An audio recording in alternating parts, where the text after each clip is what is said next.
الحمد لله نحمده ونستعينه ونستغفره ونعوذ بالله من شرور أنفسنا ومن سيئات أعمالنا ونعوذ بالله من شرور أنفسنا ومن سيئات أعمالنا ونعوذ بالله من شرور أنفسنا ومن سيئات أعمالنا من يهده الله فلا مضل له ومن يضلله فلا هادي له ونشهد أن لا إله إلا الله وحده لا شريك له ونشهد أن سيدنا ومولانا محمدا عبده ورسوله وصلى الله تعالى عليه وعلى آله وأصحابه وأزواجه وذرياته وأتباعه وسلم تسليما كثيرا كثيرا أما بعد فأعوذ بالله من الشيطان الرجيم بسم الله الرحمن الرحيم فاتقوا الله ما استطعتم واسمعوا واطيعوا وأنفقوا خيرا لأنفسكم ومن يوق شح نفسه فأولئك هم المفلحون صدق اللہ العظیم۔ محترم بزرگوں اور معزز سامعین کرام، اللہ تبارک تعالیٰ نے اس آیت کریمہ میں فلاح پانے والوں کے کچھ اعمال کا ذکر فرمایا ہے۔ قرآن کریم میں اللہ تبارک تعالیٰ نے مختلف جگہوں پر فلاح پانے والوں کا تذکرہ کیا ہے۔ قرآن کریم کی جہاں شروعات ہوتی ہے، پہلا ہی پارہ،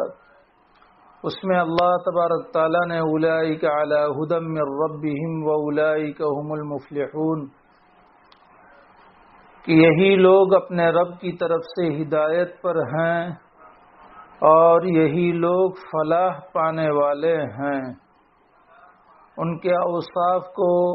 اعمال کو، اعمال قلبیہ کو، اعمال ظاہرہ کو اللہ تعالیٰ نے ذکر فرمانے کے بعد فلاح کا تذکرہ فرمایا ہے۔ اسی طریقے سے اللہ تبارک تعالیٰ نے سورہ مومنون میں بھی تذکرہ فرمایا ہے، قد افلح المؤمنون، اور اس کے بعد اللہ تعالیٰ نے ایک لمبی فہرست شمار فرمائی ہے جن میں اعمال باطنہ کا بھی تذکرہ ہے، اعمال ظاہرہ کا بھی تذکرہ ہے، بدنی عبادات کا بھی تذکرہ ہے، مالی عبادات کا بھی تذکرہ ہے، اور ان صفات سے اور احوال سے متصف ہونے والے کے لیے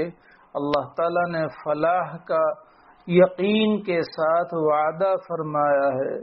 قد افلح المؤمنون۔ علماء حضرات جانتے ہیں کہ قد تحقیق کے لیے آتا ہے۔ اسی طریقے سے اللہ تبارک تعالیٰ نے اولئک حزب اللہ الا ان حزب اللہ هم المفلحون، غرض یہ کہ اللہ تبارک تعالیٰ نے قرآن کریم میں متعدد جگہوں پر فلاح کا تذکرہ فرمایا کہ فلاح پانے والے کن صفات سے متصف ہوا کرتے ہیں۔ یہاں پر بھی اللہ تبارک تعالیٰ نے فلاح کا تذکرہ فرمایا ہے، اور فلاح کا لفظ بڑا جامع لفظ ہے۔ ہمارے حضرت الہ آبادی دامت برکاتہم سے یہ واقعہ سننے ملا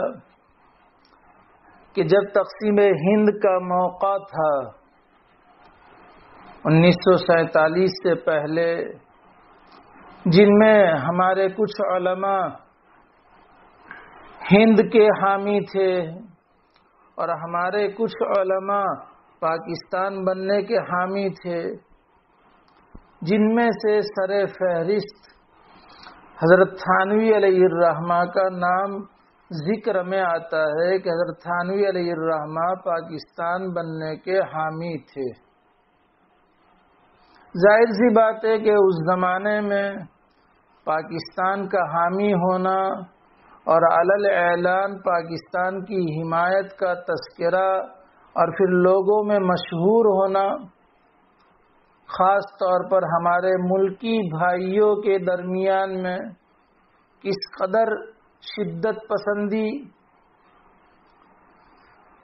ایسے حالات میں حضرت تھانوی علیہ الرحمہ کا معمول مبارک تھا کہ صبح چہل قدمی کے لیے اکیلے جایا کرتے تھے. چہل قدمی ہمارے بزرگوں کے یہاں ایک اچھا عمل رہا ہے اور ہونا چاہیے. تنہا جاتے تھے. خود حضرت تھانوی علیہ الرحمہ کے حوالے سے حضرت شاہ وسیع اللہ صاحب رحمۃ اللہ علیہ کے حوالے سے حضرت نے بیان فرمایا کہ ایک مرتبہ صبح چہل قدمی کے لیے جا رہے تھے.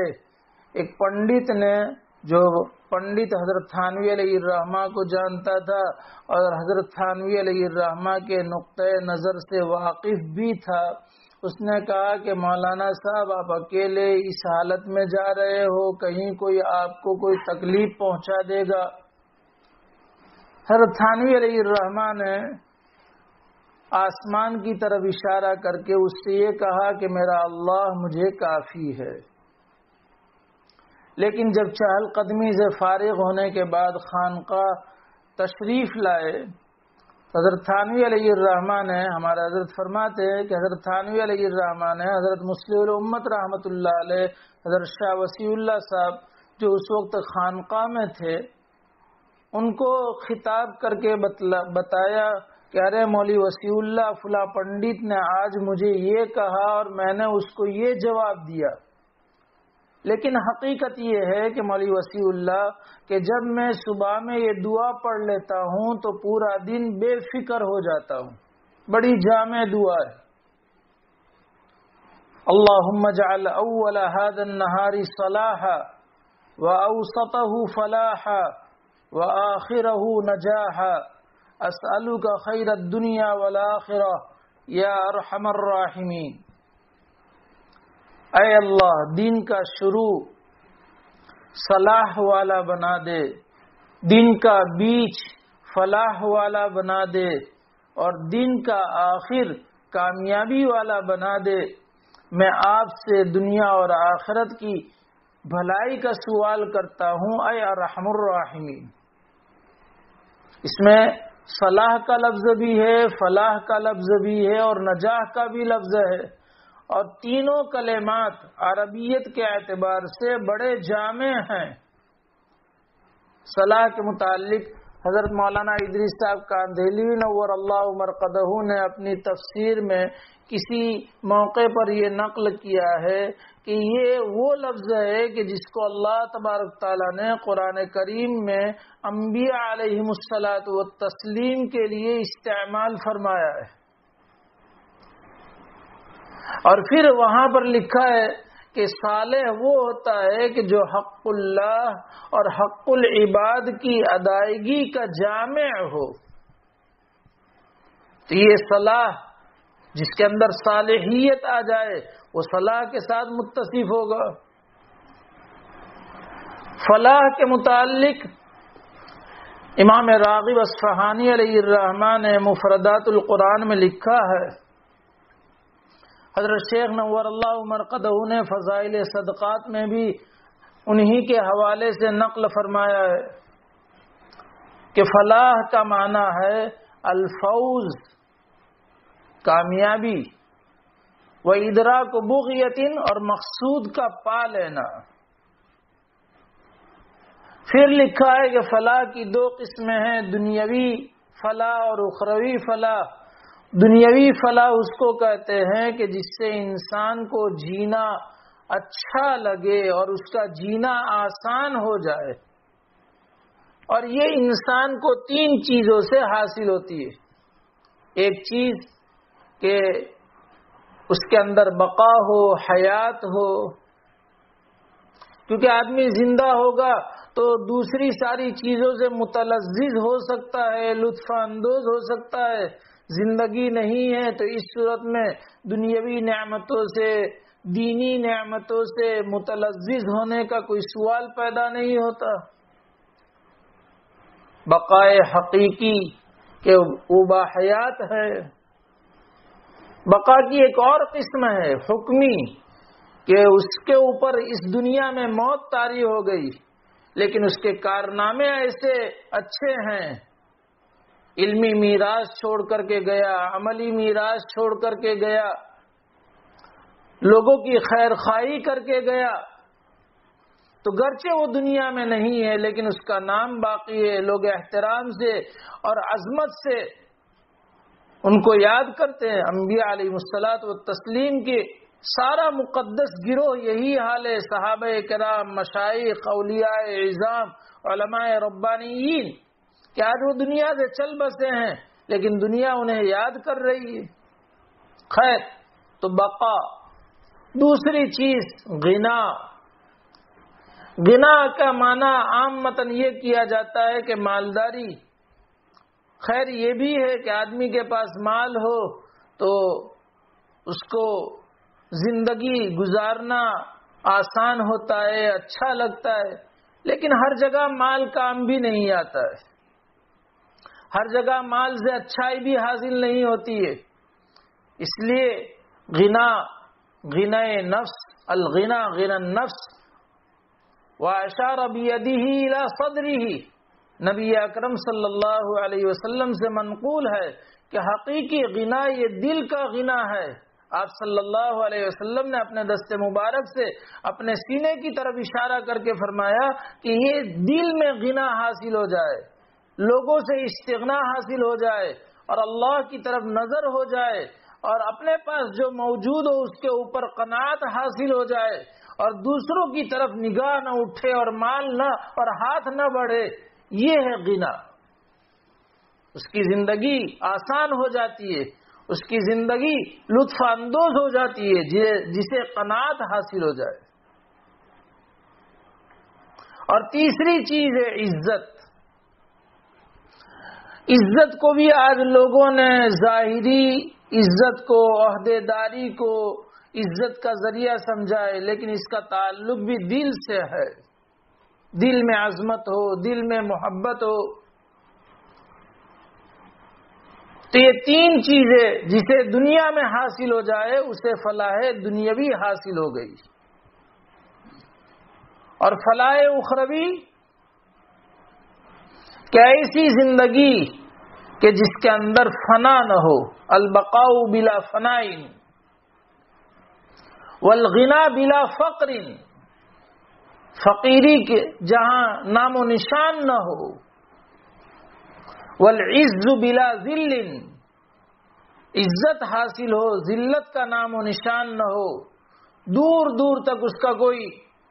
ذرہ برابر شائبہ نہ ہو، والعلم بلا جہل،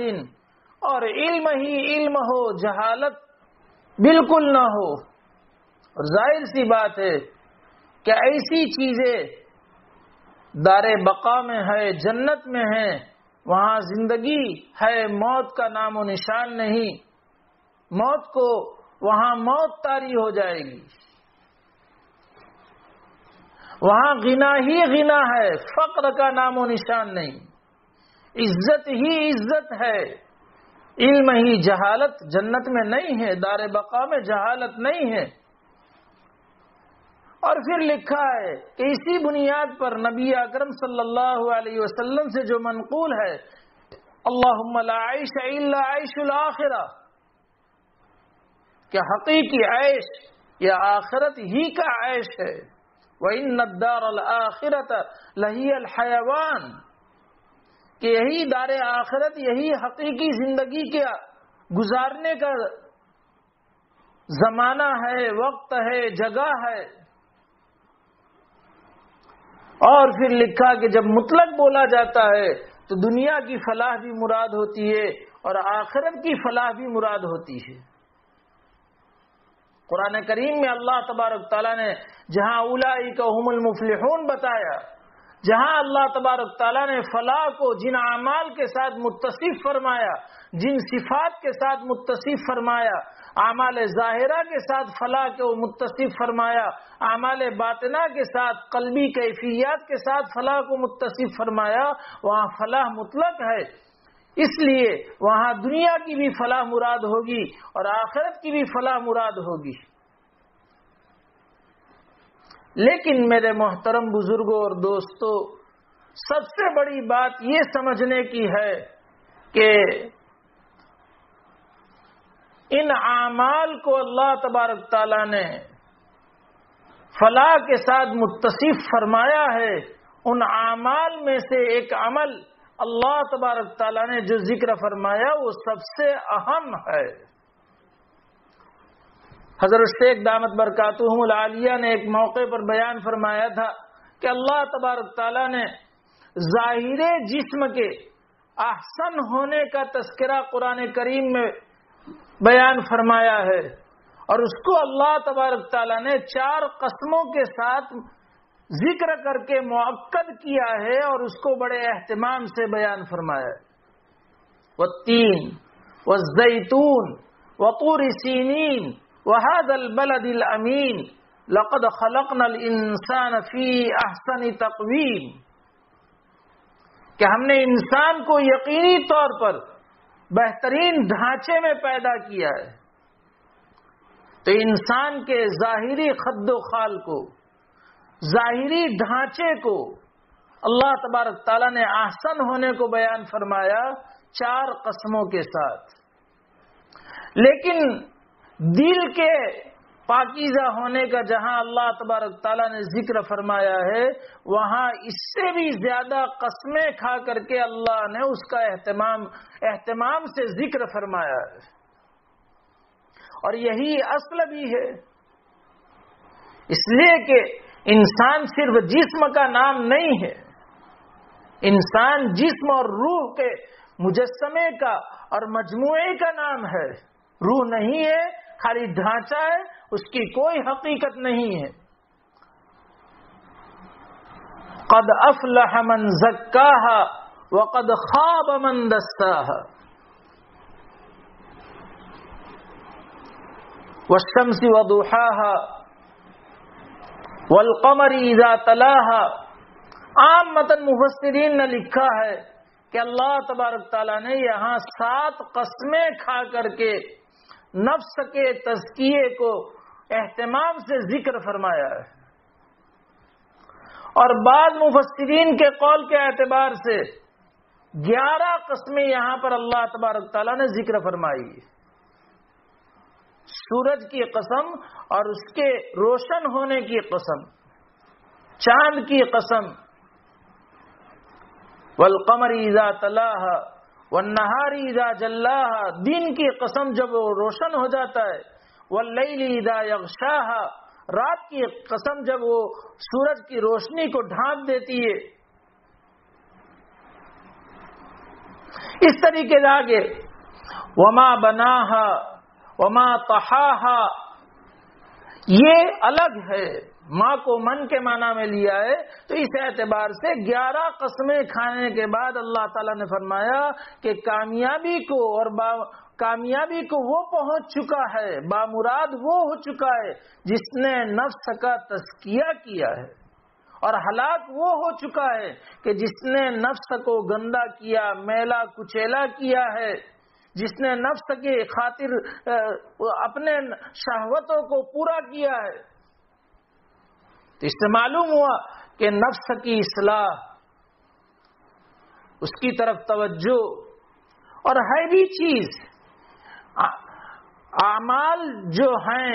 جن کا تعلق جوارح سے ہے، اعضاء سے ہیں، ظاہری اعضاء سے ہیں، آپ اندازہ کیجئے کہ وہ کسی نہ کسی درجے میں محدود ہے۔ نماز ہے، وقت آیا نماز پڑھ لی، فرض نمازوں کے اوقات ہیں، کوئی آدمی زیادہ تلین ہو کر کے نماز کا شائق ہو کر کے، تب بھی نماز کا وقت محدود ہے۔ 5 وقتوں میں نماز مکروہ ہے، 3 وقتوں میں بالکل ممنوع ہے۔ روزہ محدود ہے، 5 دنوں میں نہیں رکھ سکتا ہے روزہ۔ حج اور محدود ہے، خرچ کرنے کے مواقع بھی محدود ہیں۔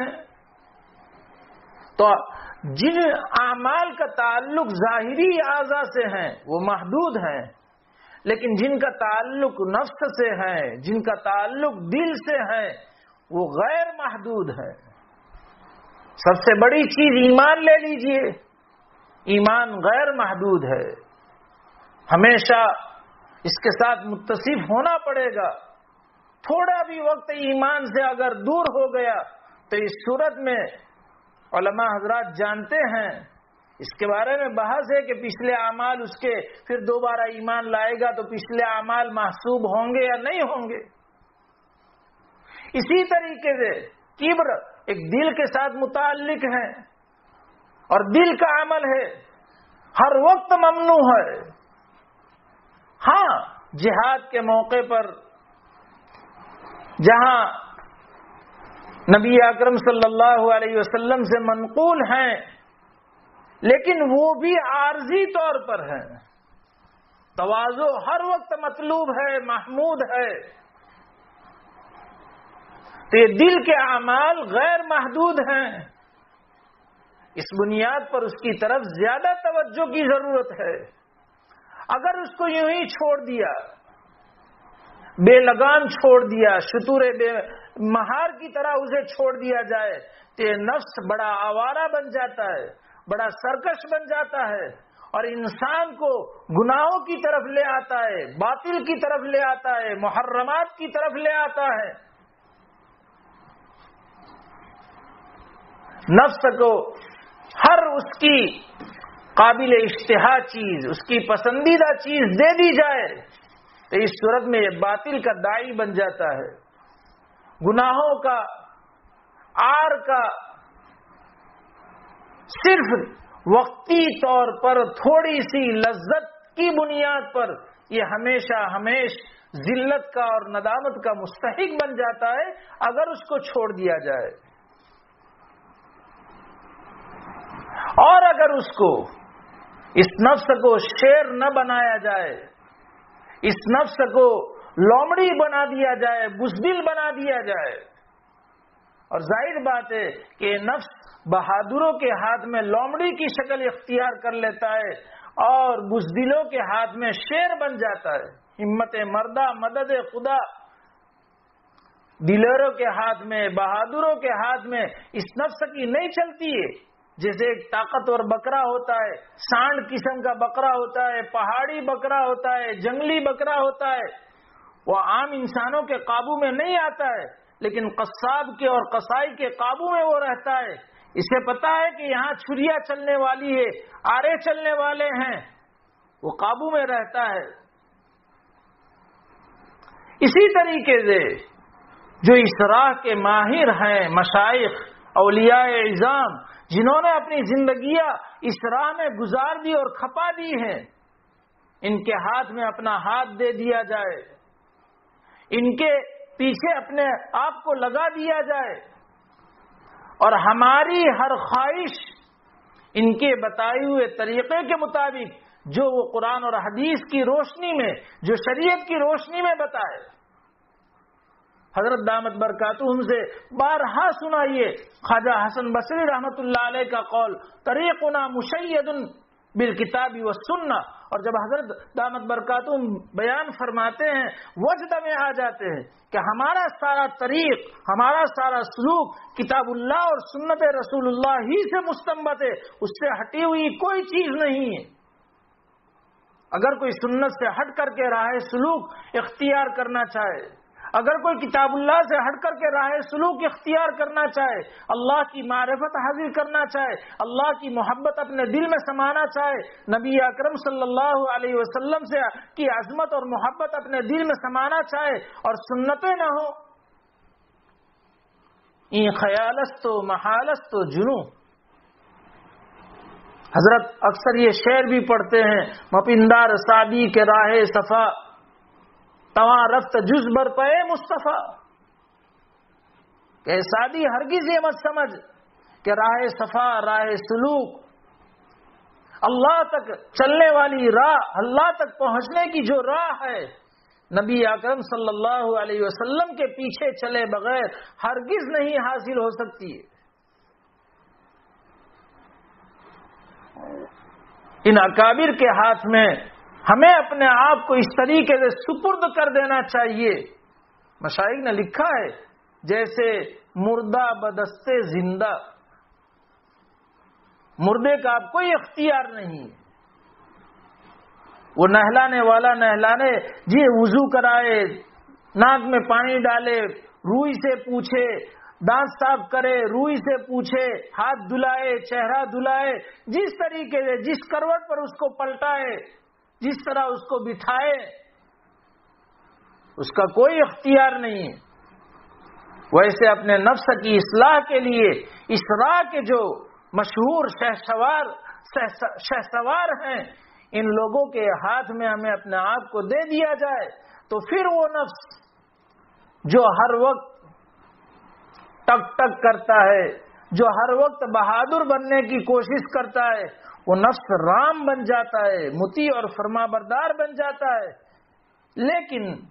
پھر بھی اس نفس سے ہر وقت چاق و چوبند رہنے کی ضرورت ہے. وہ غیظ و غضب اور انتقامی جذبہ اپنے اندر لیے ہوئے ہوتا ہے، اور کب ہمارے خواہشات نفسانیہ کے خلاف آرے چلنے کی بنیاد پر یہ نفس ہم سے کب انتقام لے لے، کب غیظ و غضب میں آ کر کے ہم پر وار کر دے، یہ ہم نہیں سمجھ سکتے ہیں. وہ ہمارے مشائخ ہمیں سمجھائیں گے، وہ ہمارے مشائخ اس کی تربیت کریں گے. اس لیے حضرت دامت برکاتہم اکثر یہ پڑھا کرتے فارسی مصرع اندر ایرا می تراش و می خراش تا دم آخر دم فارغ مباش، کہ اس راہ میں بڑے ایچ پیچ ہیں، بڑے اونچ نیچ ہے، اخیر دم تک اس سے غافل ہونا، اس سے مطمئن ہونا یہ ہرگز زیب نہیں دیتا ہے، یہ عقل مندوں کا کام نہیں ہے. نفس کے پیچھے محنت کرنی پڑے گی، اس کے اوپر آرے چلانے پڑیں گے، تیز چھریاں چلانی پڑے گی، اس کے لیے کڑوی کسیلی سننی پڑے گی، اپنے آپ کو کھپانا پڑے گا. حضرت تھانوی علیہ الرحمہ نے اسی لیے تو لکھا ہوا ہے، اور حضرت تھانوی علیہ الرحمہ فرمایا بھی کرتے تھے کہ بیعت ہونے سے پہلے 2 چیزیں ضروری ہے اور بیعت ہونے کے بعد 2 چیزیں ضروری ہے. ایک عظمت عقیدت اور محبت کہ جس سے بیعت ہوا جائے اس کی عقیدت ہو، عظمت اور محبت ہو، اور بیعت ہونے کے بعد اطلاع اور اتباع، اپنے سارے احوال کی اطلاع اپنے شیخ سے کی جائے، اور پھر شیخ شریعت کی رہنمائی، اور یقیناً شیخ شریعت کے مطابق ہی رہنمائی کریں گے، تو پھر چاہے وہ ہمارے دل میں آئے، چاہے وہ ہمارے دل میں نہ آئے، چاہے وہ ہماری سمجھ میں آئے، چاہے وہ ہماری سمجھ میں نہ آئے، لیکن اس کو اپنی زندگیوں میں اپنانا، اس کا نام ہے اتباع، اور اسی کا نام بھی تزکیہ ہے. اس لیے کہ شاہ عبدالعزیز صاحب محدث دہلوی علیہ الرحمہ نے نقل کیا ہے کہ قوت شہویہ اور قوت غضبیہ کو قوت عقلیہ کے تابع کر دیا جائے، اور قوت عقلیہ کو شریعت کے تابع کر دیا جائے، اس کا نام ہے تزکیہ، اس کا نام ہے نفس کی صفائی. اللہ سے مانگا جائے اللہم آت نفسی تقواها وزکیها انت خیر من زکاها انت ولیہا ومولاها. اے اللہ میرے نفس کو تقوی عطا فرما، اس کا تزکیہ فرما. انت خیر من زکاها، سب سے بہترین تزکیہ کرنے والی ذات آپ ہی کی ہے، اور آپ نفس کے مولا ہے، آپ نفس کے ولی ہیں. ہم اپنے اختیار سے اپنے آپ کو عاجز سمجھے اور اللہ کے سامنے عاجز بنا کر کے اللہ سے مانگے، اللہ کی مدد آئے گی. اپنے مشائخ کے ساتھ کمال درجے کی وابستگی ہو. مشائخ کے یہاں حاضری کے بھی آداب ہوا کرتے ہیں. لکھا ہے علماء نے ایک واقعہ، بڑا عجیب واقعہ ہے، اللہ کرے کہ ہماری زندگیوں میں آ جائے، ہمیں سمجھ میں آ جائے. کسی زمانے میں شیخ یوسف حمدانی رحمت اللہ علیہ بڑے زبردست پائے کے بزرگ گزرے ہیں.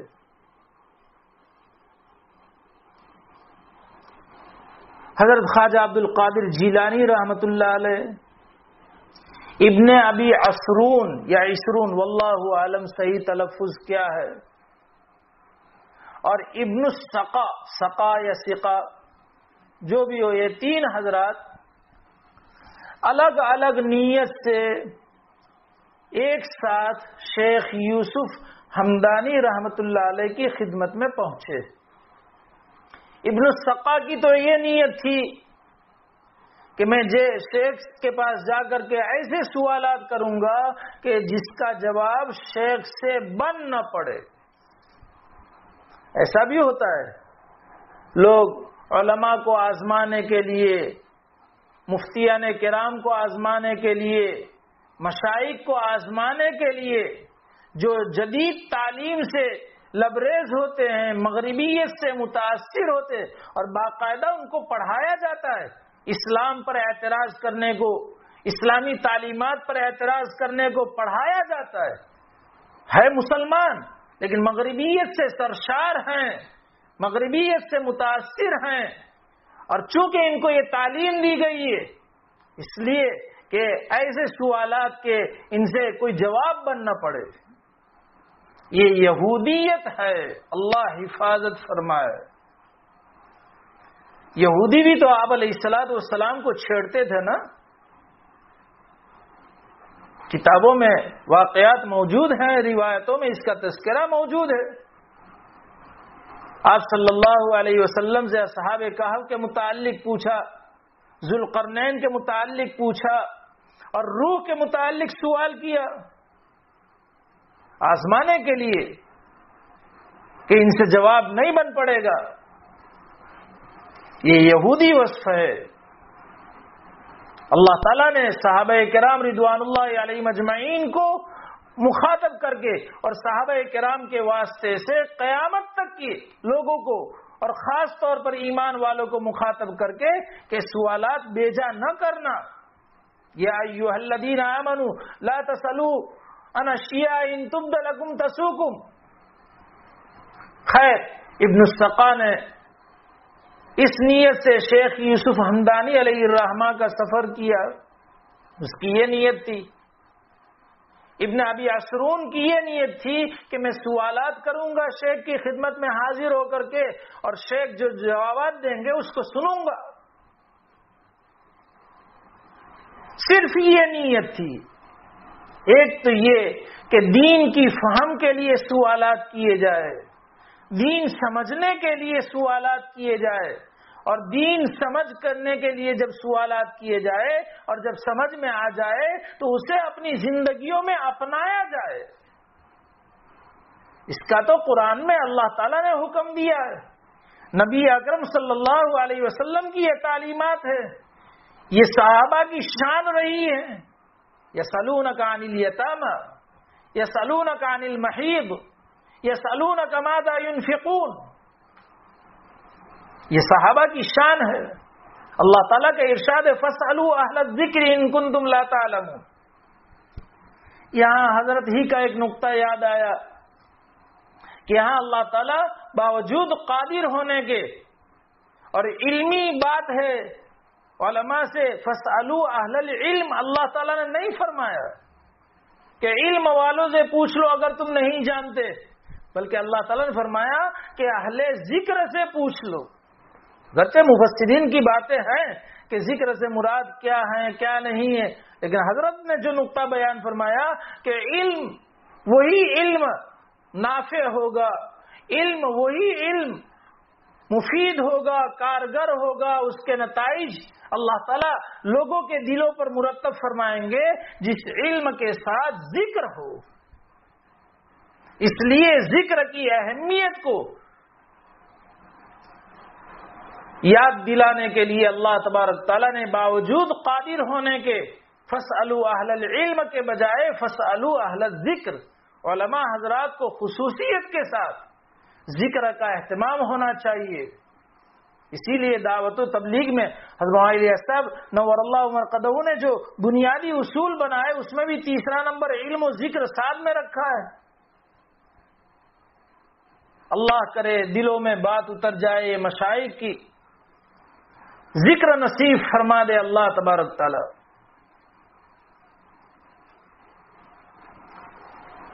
تو ابن ابی عصرون کا یہ مقصد تھا کہ جا کر کے پوچھوں گا اور پوچھ کر کے میرا مقصد کے جواب سنوں گا کیا جواب دیتے ہیں. اور شیخ عبد القادر جیلانی علیہ الرحمہ اس نیت سے سفر کر رہے شیخ یوسف ہمدانی کا کہ حضرت کی خدمت میں جاؤں گا اور حضرت کے فیوز و برکات حاصل کروں گا. تینوں حضرات پہنچے شیخ یوسف ہمدانی رحمت اللہ علیہ کی خدمت میں. اللہ والوں کی نظریں اتقوا فراست المومن فإنه ينظر بنور اللہ تبارک و تعالی. ہر بیشا گما مبر کے شاید خالص، ہر بیشا گما مبر کے خالص شاید کے پلنگ خفتہ باشد. یہ گدڑی پوش حقیقت میں نور باطن لیے ہوئے ہوتے ہیں، اللہ سے تعلق جوڑے ہوئے ہوتے ہیں، اور ایسا مضبوط تعلق ہوتا ہے کہ اللہ تبارک تعالیٰ کی طرف سے ان کی رہنمائی ہوتی ہے، ان کی رہبری ہوتی ہے. انبیاء علیہ الصلوۃ والتسلیم کے ساتھ وحی جلی کے ذریعے سے، وحی خفی کے ذریعے سے، اور اولیاء اعظام کے ساتھ الہام ہیں، کشف و کرامات ہیں، اللہ کی طرف سے دلوں میں ڈالنے کے ذریعے سے. شیخ سمجھ گئے، ابن السقا کی طرف غصے کی نظر سے دیکھا اور کہا کہ اے ابن السقا، تو اس نیت سے آیا ہے کہ تو مجھ سے سوالات کرے اور مجھ سے جواب نہ بن پڑے؟ لے تیرے یہ سوالات ہیں اور اس کی یہ جوابات ہیں. اور پھر شیخ نے فرمایا کہ مجھے تجھ پر کفر کا اندیشہ ہے. اس کے بعد ابن ابی عصرون کی طرف متوجہ ہوئے اور حضرت شیخ یوسف ہمدانی رحمت اللہ علیہ نے کہا کہ ابن ابی عصرون، تو اس نیت سے آیا ہے کہ تو مجھ سے سوالات کرے اور میرے جوابات سنے. تیرے یہ سوالات ہیں اور تیرے یہ جواب ہیں، اور سن لے، تو اس سوء ادبی کی وجہ سے، بے ادبی کی وجہ سے دنیا میں مال کے فتنے میں مبتلا ہوگا. اتنا مال تیرے پاس ہوگا کہ تیرے کانوں کی لو تک آ جائے گا، اور یہ تیرے سوء ادب کی وجہ سے. دنیا کی ریل پیل اور دنیا کی فراوانی اور زیادتی یہ عند اللہ مقبول ہونے کی علامت نہیں ہے، اور دنیا کی تنگی عند اللہ مبغوض ہونے کی بھی علامت نہیں ہے. کبھی اللہ تبارک تعالیٰ سوء ادبی کی بنیاد پر، بے ادبی کی بنیاد پر استدراج فرماتے ہیں، ڈھیل دیتے ہیں، اور کبھی اللہ تبارک تعالیٰ متنبع کرنے کے لیے بے ادبی کی بنیاد پر پکڑ بھی فرماتے ہیں. ادب بہت بڑی چیز ہے، بہت بڑی چیز. حضرت سے کئی مرتبہ سنا یک من علم را 10 من عقل باید. یہ مقولہ تو ہر ایک کے نزدیک مشہور ہے، لیکن حضرت آگے فرماتے ہیں کہ میں یہ کہتا ہوں کہ وہ 100 من ادب باید، کہ 1 من علم کے لیے جہاں 10 من عقل چاہیے، وہاں 1 من علم کے لیے 100 من ادب چاہیے. با ادب با نصیب، بے ادب بے نصیب.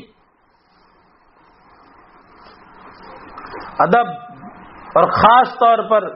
بزرگوں کا ادب، مشائخ کا ادب، چاہے معمولی درجے کے لوگ ہمیں لگتے ہوں.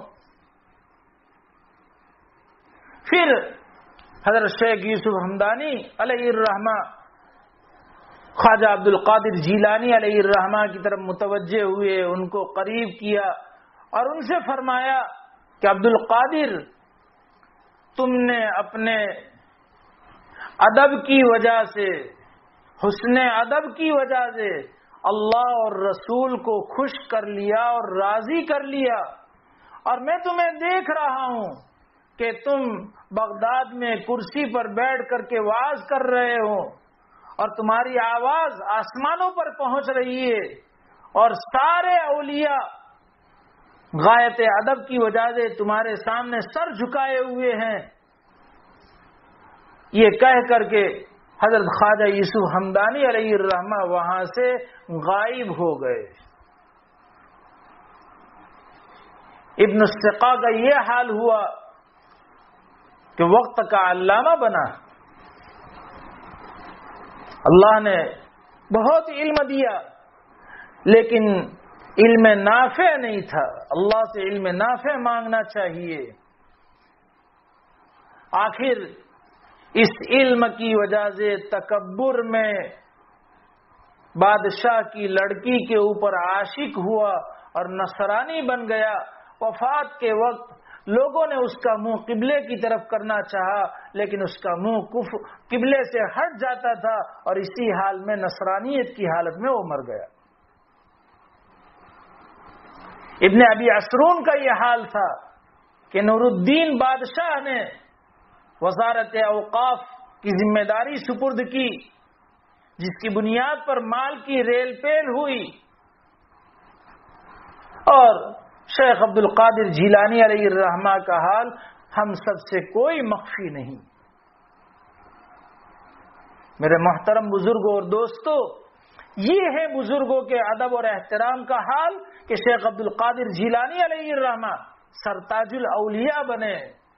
اور یہ حضرات نحوست کے مصداق بنے، بدبختی کے مصداق بنے۔ اللہ ہماری حفاظت فرمائے، ہمیں اپنے مشائخ کا غائب درجہ ادب نصیب فرمائے، اللہ تبارک تعالیٰ ان کی عظمت اور محبت ہمارے دلوں میں پیدا فرمائے، اور ہر قسم کی سوء ادبی سے ہماری اور ہماری قیامت تک کی نسلوں کی اللہ اپنے فضل سے حفاظت فرمائے، اور برے انجام سے ہماری حفاظت فرمائے۔ تو یہ نفس کی اصلاح کے لیے، نفس کے تزکیے کے لیے یہ کام کرنا ہے، اور مشائخ کی رہنمائی کے مطابق ہمیں یہ کام کرنا ہے، رہبری میں ہمیں یہ کام کرنا ہے۔ اس کے لیے اپنے نفس کا محاسبہ کرنا ہے، اپنی زندگیوں کا محاسبہ کرنا ہے، موت کو سوچنا ہے۔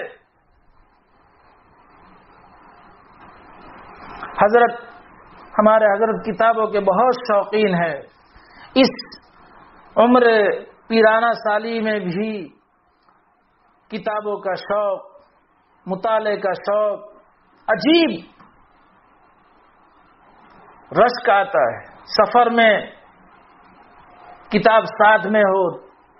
اور کتابوں کا مطالعہ خود آنکھوں سے دیکھا ہے، اور کہیں بھی جاتے کوئی نئی کتاب ہو تو حضرت کو اتنی خوشی ہوتی ہے اس کتاب سے۔ تو حضرت سے کئی بار یہ واقعہ بھی سنا، ایک عرب عالم نے لکھا، حضرت فرماتے ہیں کہ ایک عرب عالم نے لکھا، حضرت عمر رضی اللہ تعالیٰ عنہ کا قول، یقال لکل یوم مات فلان ومات فلان۔ حضرت عمر رضی اللہ تعالیٰ عنہ فرماتے کہ ہر دن یہ اعلان ہوتا ہے کہ بھئی فلاں کا انتقال ہو گیا، فلاں کا انتقال ہو گیا۔ وَيُقَالُ يَوْمًا مَاتَ عُمَرُ، ایک دن یہ بھی اعلان ہوگا کہ عمر بھی دنیا سے چل بسے۔ حضرت جب یہ فرماتے تو دل کی کیفیات حاضرین مجلس پر ایسی ظاہر ہوتی، رقت آمیز۔ پھر حضرت فرماتے کہ ایک دن یہ بھی کہا جائے گا مات قمر، موت۔ پھر حضرت فرماتے کیا یہ تصوف نہیں ہے، کیا یہ سلوک نہیں ہے؟ عرب عالم بھی لکھ رہے ہیں، حضرت یہ خاص طور پر محاسبہ موت، موت کو یاد کرو، لذائذ سارے ختم ہو جائیں گے۔ شہوات کے توڑنے کے لیے موت کا کثرت سے تذکرہ، اکثر ذکر حازم اللذات الموت، لذتوں کو توڑنے والی چیز موت کا کثرت سے ذکر کرو، موت کا استحضار۔ اور مشائخ کی یہاں محاسبہ موت ہے، محاسبہ نفس ہے، اپنے نفس کا حساب لیا جائے، اپنے نفس کو تھکایا جائے، نفس کو جتنا آرام کا عادی بنایا جائے گا اتنا نفس ہم پر سوار ہو جائے گا، اور نفس کو جتنا تھکایا جائے گا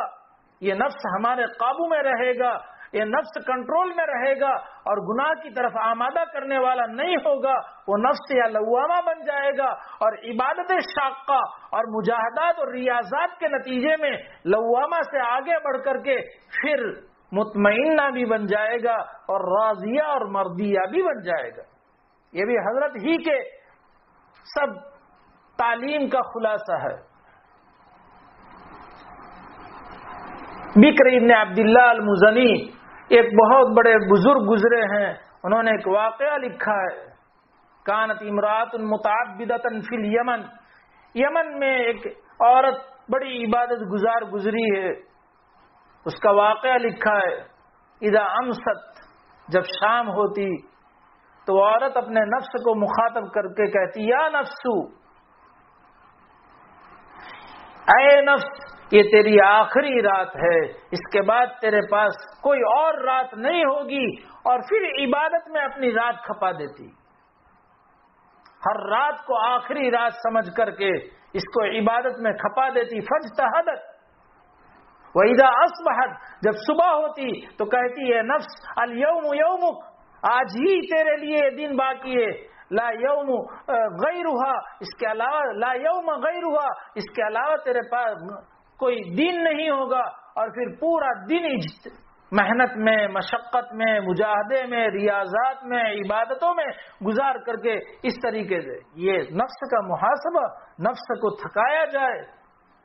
اس کو بھوک کے اعتبار سے تھکایا جائے، پیاس کے اعتبار سے تھکایا جائے، لباس کے اعتبار سے تھکایا جائے، تو یہ نفس نرم بن جائے گا۔ اچھے کھانے کا ہم نے عادی بنا دیا ہے، اچھے پہننے کا عادی بنا دیا ہے، کھانے پینے کے اعتبار سے لذائذ کا عادی بنا دیا ہے، تو پھر یہ نفس رام نہیں ہوگا۔ اپنے اوقات کا محاسبہ، بڑے عجیب واقعات ہیں۔ جامع ترمذی کے ایک روات میں سے ایک راوی ہیں، عبد الرحمن ابن زیاد ابن نعم الافریقی، محدث ہے، ترمذی کے راویوں میں سے ایک راوی ہے۔ ان کے زمانے میں کسی کے دل میں ایک خیال آیا کہ میں بزرگوں کے پاس جاؤں اور بزرگوں کے پاس جا کر کے ان سے ایک سوال کروں اور اس کا جواب میں معلوم کروں کہ اگر آپ کی زندگی کا آخری دن آپ کو معلوم ہو جائے تو آپ کون سے عمل کو ترجیح دیں گے، کون سے عمل کو زیادہ کریں گے۔ چنانچہ وہ صاحب گئے، کسی کے پاس گئے اور سوال کیا، وہاں کیا جواب ملا، کسی کے پاس گئے وہاں سوال کیا، کیا جواب ملا۔ اخیر میں عبد الرحمن ابن زیاد کے پاس پہنچے اور ان سے سوال کیا تو انہوں نے بڑا عجیب، ہم لوگوں کے لیے بڑا درس عبرت ہے، انہوں نے یہ جواب دیا کہ میں روزانہ جو کام کرتا ہوں وہی کام کروں گا آخری دن بھی، جبکہ مجھے یقین ہو جائے کہ آج میری زندگی کا آخری دن ہے، اس لیے کہ میں نے نظام الاوقات اس طریقے سے بنایا ہے کہ پورے رات اور دن کے شیڈیول، ٹائم ٹیبل اور نظام الاوقات اس طرح ہے کہ اب اس میں کسی کو آگے پیچھے کرنے کی اور کسی کو بڑھانے کی اور کسی کو کم کرنے کی کوئی گنجائش ہی نہیں ہے، اس لیے آخری دن بھی میں وہی کام کروں گا جو کام میں دوسرے دنوں میں کیا کرتا ہوں۔ محدث ہے، نظام الاوقات۔ ہمارے بزرگوں کی تعلیمات میں ہمیں یہی سیکھنے ملا ہے کہ ہم اپنی زندگی کے نظام الاوقات بنائیں گے تو زندگیوں میں برکت ہوگی، تھوڑے سے وقت میں ان نظام الاوقات کی بنیاد پر کام ہو سکیں گے۔ ہم کہتے ہیں کہ ہم عالم ہیں، پڑھتے ہیں، پڑھاتے ہیں، مطالعہ کرتے ہیں، کیا ہم نوافل پڑھے، کیا ہم زیادہ عبادات میں لگے؟ یقیناً تعلیم و تعلم بہترین مشغلہ ہے، لیکن ہمارے اکابر کی زندگی ہمارے لیے لائحہ عمل بنانے کی ضرورت ہے۔ امام ابو حنیفہ علیہ الرحمہ محدث ہے، وقت کے بڑے محدث، فقیہ ہے، دنیا مانتی ہے، اور پھر بھی ان کی عبادت کا حال ہم سب پر آیا ہے۔ ہارون رشید رحمۃ اللہ علیہ کے زمانے خلافت میں قاضی ابو یوسف رحمۃ اللہ علیہ چیف جسٹس ہے، اسلامی سلطنت کے قاضی القضات ہیں۔ لکھا ہے روزانہ 200 رکعت نوافل پڑھتے تھے۔ اس لیے میرے محترم بزرگوں اور دوستوں، اپنی اصلاح کے لیے، اپنے نفس کی اصلاح کے لیے اپنے بڑوں کے تابع کر دیا جائے، اور تابع بھی مکمل طور پر بھی ایک لمبے زمانے تک بزرگوں کی خدمت میں رہ کر کے سیکھنے ملے گا۔ نفس کے تزکیے کے لیے بڑی راہیں ہموار ہوتی جائے گی۔ طول ملازمت کثیرہ، طول مصاحبت۔ محدثین کے یہاں بھی ایک راوی ثقہ ہے، ایک راوی عادل ہے، لیکن اس نے اپنے شیخ کے پاس کم زمانہ صحبت پائی ہے، اور ایک راوی ثقہ ہے، عادل ہے، اور اس نے کثیر زمانہ اپنے شیخ کے یہاں ملازمت پائی ہے، مصاحبت اختیار کی ہے، وہ اس کی روایت زیادہ معتبر سمجھی جائے گی اس کے مقابلے میں۔ اسی طرح مشائخ کے یہاں بھی ہم اپنی زندگیوں کو گزار دیں تو ان مشائخ کے پاس سے رہ کر کے اعمال ظاہرہ سیکھنے ملیں گے، اعمال باطنہ سیکھنے ملیں گے، اعمال قلبیہ اور اعمال ذہنیہ سیکھنے ملیں گے، اور زندگی کا نچوڑ انہوں نے جس طریقے سے زندگی گزاری، ہمارے حضرت دامت برکاتہم کے بارے میں ہے کہ بالکل ابتدائی جوانی، مونچھ کا دورہ پھوٹنا کہتے ہیں نا، ابتدائی، اس وقت سے حضرت مسلم الامت رحمۃ اللہ علیہ کے پاس آ چکے تھے، اور حضرت مسلم الامت رحمۃ اللہ علیہ کے اخیر حیات تک حضرت مسلم الامت کے پاس رہے، اور حضرت مسلم الامت رحمۃ اللہ علیہ کے بعد حضرت مولانا محمد احمد صاحب پرتاپ گڑھی 60 سال تک حضرت نے کبھی سفر نہیں کیا۔ اتنا لمبا زمانہ ان دونوں بزرگوں کے پاس رہ کر مجمع البحرین کہا جائے، لیکن میں غایت ادب اور حسن اعتقاد کی بنیاد پر مجمع البحار کہوں گا۔ تو اللہ تبارک تعالی ہمیں اپنے نفس کی اصلاح کرنے کی توفیق عطا فرمائے، اور اللہ تبارک تعالی ہمارے لیے آسان فرمائے، اور جو موجودہ بزرگ ہیں، اکابر ہیں، مشائخ ہیں، آج ہم جانتے ہیں اٹھتے چلے جاتے ہیں، متباحر علماء اٹھتے چلے جاتے ہیں، تصوف کی ماہرین اٹھتے چلے جاتے ہیں، علم ظاہری اور علم باطنی اس طریقے سے دنیا سے جو ہیں، ان کو ہمیں غنیمت سمجھ کر کے ان کے پاس رہ کر کے ہمیں سیکھ لینا چاہیے، ہمیں حاصل کر لینا چاہیے، اور اللہ کے مقرب بندوں میں شامل ہو جانا چاہیے۔ اللہ میرے لیے بھی آسان فرمائے، سننے والوں کے لیے بھی آسان فرمائے، اقوام عالم کے لیے آسان فرمائے، آمین۔ وآخر دعوانا ان الحمدللہ رب العالمین۔ بسم اللہ الرحمن الرحیم۔ اللہم انت السلام ومنک السلام، تبارکت یا ذا الجلال والاکرام۔ اللهم صل على سيدنا محمد وعلى آل سيدنا محمد كما صليت على سيدنا إبراهيم وعلى آل سيدنا إبراهيم إنك حميد مجيد۔ اللهم بارك على سيدنا محمد وعلى آل سيدنا محمد كما باركت على سيدنا إبراهيم وعلى آل سيدنا إبراهيم إنك حميد مجيد۔ سبحان الله وبحمده، سبحانك اللهم وبحمدك، نشهد أن لا إله إلا أنت، نستغفرك ونتوب إليك۔ اللهم اغفر لنا ولوالدينا ولأساتذتنا ولمشايخنا ولأزواجنا ولذرياتنا ولإخواننا ولأخواتنا ولأقاربنا ولأحبابنا ولطلبتنا ولمن حق علينا ولمن أحسن إلينا ولمن أوصانا بالدعاء ولسائر المؤمنين والمؤمنات والمسلمين والمسلمات۔ اللهم آت نفوسنا تقواها وزكها أنت خير من زكاها، أنت وليها ومولاها۔ اللهم افتح أقفال قلوبنا بذكرك، وأتمم علينا نعمتك، وأسبغ علينا من فضلك، واجعلنا من عبادك الصالحين۔ اللهم طهر قلوبنا من النفاق، وأعمالنا من الرياء، وألسنتنا من الكذب، وأعيننا من الخيانة، فإنك تعلم خائنة الأعين وما تخفي الصدور۔ ربنا زدنا علما وارزقنا فهما، اللهم علمنا الكتاب والحكمة والتاويل اللهم فقهنا في الدين وحببنا إلى الناس اللهم فقهنا في الدين وحببنا إلى الناس اللهم اغفر لأمة محمد صلى الله عليه وسلم اللهم اعفو أمة محمد صلى الله عليه وسلم اللهم اصفح أمة محمد صلى الله عليه وسلم اللهم تجاوز عن ذنوب أمة محمد صلى الله عليه وسلم اللهم استر عيوب أمة محمد صلى الله عليه وسلم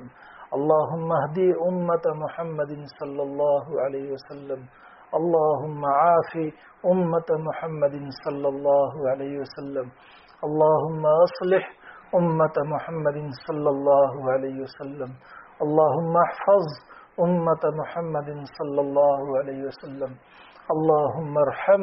أمة محمد صلى الله عليه وسلم اللهم انصر أمة محمد صلى الله عليه وسلم ولا تنصر على أمة محمد صلى الله عليه وسلم اللهم امكر لأمة محمد صلى الله عليه وسلم ولا تمكر على أمة محمد صلى الله عليه وسلم وأنت خير الماكرين اللهم انصر من نصر دين محمد صلى الله عليه وسلم واجعلنا منهم اللهم اخذل من خذل دين محمد صلى الله عليه وسلم ولا تجعلنا منهم اللهم إنا نسألك من فجاءة الخير ونعوذ بك من فجاءة الشر یا رب صل وسلم دائما ابدا علی حبیبک خیر الخلق کلہم اے اللہ اپنے فضل سے اس کہنے کو اور سننے کو قبول فرما اے اللہ کہنے والے کے لیے سننے والوں کے لیے اقوام عالم کے لیے اسے ہدایت کا نجات کا امن کا ذریعہ بنا فتنوں سے حفاظت فرما اے اللہ اپنی رضا کا ذریعہ بنا ناراضگی سے حفاظت فرما اے اللہ جو حضرات یہ کوششیں کر رہے ان کی کوششوں کو قبول فرما اخلاص نصیب فرما تعاون کرنے والوں کی اے اللہ غیب سے مدد فرما غیب سے حفاظت فرما اے اللہ اس عمل کو اپنے بارگاہ میں قبول فرما جن لوگوں کا جس طریقے کا تعاون ہو اے اللہ ان تمام کے تعاون کو آپ کی رضا کا ذریعہ بنا مشائخ کا سایہ تا دیر ہم لوگوں پر باقی فرما ہماری اصلاح کا ذریعہ بنا اے اللہ ان سے خاطر خواہ فائدہ اٹھانے کے مواقع میسر فرما اے اللہ جنہوں نے مواقع مہیا کیے اے اللہ ان کی مدد فرما اے اللہ مشائخ کے علوم ظاہرہ اور علوم باطنہ سے ہم سب کو اور پوری امت کو مستفیض فرما اے اللہ امت کی حفاظت فرما اسلام کی حفاظت فرما مساجد کی مدارس اور جامعات کی اے اللہ خانقاہوں کی مکاتب کی مراکز کی حفاظت فرما کام کرنے والوں کی حفاظت فرما دشمنوں کے مکروں سے حفاظت فرما اے اللہ دشمنوں کے مکر آپ جانتے ہیں اے اللہ دشمنوں کے مکروں کو ختم فرما اے اللہ حرمین شریفین کی حفاظت فرما اے اللہ غیور حکمران نصیب فرما اے اللہ غیور حکمران نصیب فرما اے اللہ غیور حکمران نصیب فرما اے اللہ ہم سب کو ہماری قیامت تک کی نسلوں کو اپنے اپنے وقت مقررہ پر مدینہ منورہ کی موت نصیب فرما اے اللہ ہمارے مشائخ کی عمروں میں بے پناہ برکت نصیب فرما اے اللہ نبی اکرم صلی اللہ علیہ وسلم نے جتنی خیر کی دعائیں مانگی ہے وہ سب ہم سب کے سب متعلقین کو ہماری قیامت تک کی نسلوں کو اور عالم کے مسلمانوں کو نصیب فرما اے اللہ نبی اکرم صلی اللہ علیہ وسلم نے جن شرور اور فتنوں سے حفاظت چاہی، ان سب سے ہم سب کے سب متعلقین کی، ہماری قیامت تک کی نسلوں کی اور عالم کے مسلمانوں کی پوری حفاظت فرما۔ اے اللہ، محض اپنے فضل و کرم سے نبی اکرم صلی اللہ علیہ وسلم کے وسیلے سے، ہمارے مشائخ کی برکت سے ہم سب کی سب دعاؤں کو قبول فرما، آمین۔ ربنا تقبل منا انك انت السميع العليم وتب علينا انك انت التواب الرحيم۔ جزا اللہ عنا محمدا صلی اللہ علیہ وسلم ما هو آله سبحان ربك رب العزة عما يصفون وسلام على المرسلين والحمد لله رب العالمين برحمتك يا رحمن